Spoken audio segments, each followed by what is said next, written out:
શું ઇન્જેક્શન, દવાઓ અથવા ફિઝિયોથેરાપીથી ખરેખર ની રિપ્લેસમેન્ટ ટાળી શકાય?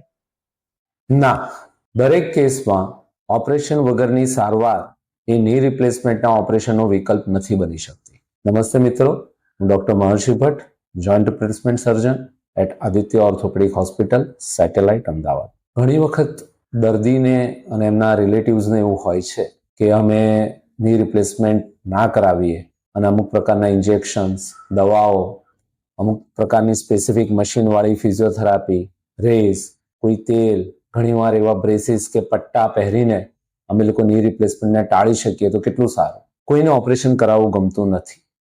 મને પોતાને પણ જો ઓપરેશન વગર મટતું હોય કોઈ વસ્તુથી તો હું પણ ઓપરેશન ના કરાવું. પરંતુ અનફોર્ચ્યુનેટલી એકવાર સાંધાની અંદરની જે ગાદી, કાર્ટિલેજ અમે લોકો જેને કહેતા હોઈએ છીએ, એ નાશ પામી જાય તો એનું રીજનરેશન એટલે કે એને પુનર્જીવિત કરવું શક્ય નથી હોતી. મોટાભાગના કેસીસમાં દર્દી આ બધી જ પ્રકારની અલ્ટરનેટિવ થેરાપીઝમાં સમય, શક્તિ અને હવે તો પુષ્કળ પૈસા પણ બગાડીને છેલ્લે અમે આ 25 વર્ષથી જોઈએ છીએ કે છેલ્લે એ લોકો ની રિપ્લેસમેન્ટ ઉપર જ પસંદગી ઉતારે છે.